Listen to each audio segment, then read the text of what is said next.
Coming off yet another troubling wildfire season, today's markup is timely. It marks a critical moment for Congress, the administration, and stakeholders to work toward a solution that addresses the wildfire issue at large. H.R. 2647 is a product that not only addresses wildfire funding, but more importantly, together with my amendment, it provides additional tools to address fundamental and systemic problems contributing to the degradation of our country's public lands. As I have said before, it is no secret that the wildfire issue is a complex and convoluted one. It involves several committees of jurisdiction, depending on the particular policy proposal, specifically with regard to the Forest Service funding mix or fix mechanism.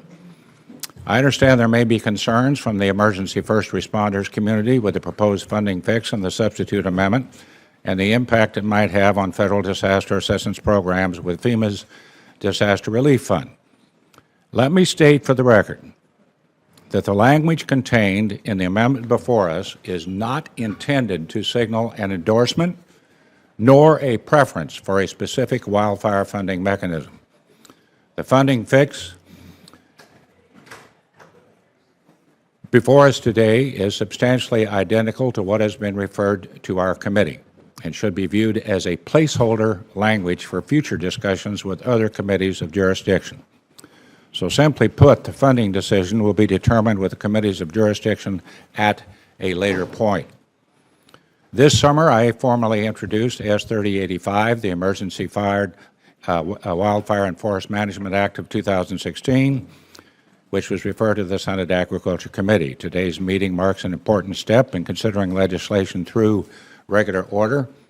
Last time the Agriculture Committee considered a significant standalone piece of forestry legislation was notably the Healthy Forest Restoration Act 13 years ago, which moved through this committee and ultimately became law. Leading up to today's markup, our committee held a wildfire hearing last November where the testimony and message from a panel of stakeholder witnesses was clear and unanimous.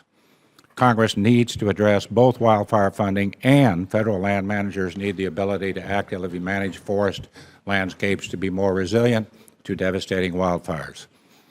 This amendment to the House bill contains common sense policies that reduce administrative burdens to the U.S. Forest Service and provides greater efficiencies for collaborative forest management activities, including promoting large-scale landscape forest management projects on National Forest System land, encouraging cross-boundary management of federal, state, and private forest land, building off successful and bipartisan policies in the 2014 Farm Bill that provide the Forest Service with the necessary tools to promote collaborative and active forest management activities in response to catastrophic and emergency events, and finally, streamlining efficiencies for environmental review, analysis, and compliance with the National Environmental Policy Act.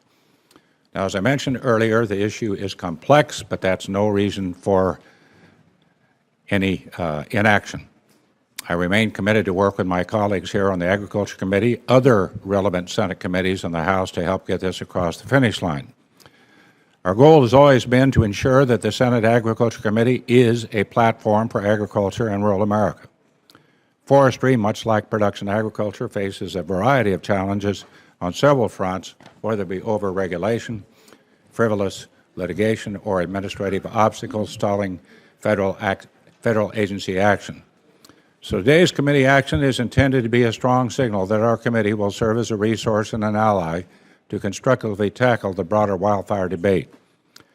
I truly appreciate the support of those on the committee who will join me by voting to approve this legislation and moving us closer toward finding a solution to address wildfire funding and forest management reform.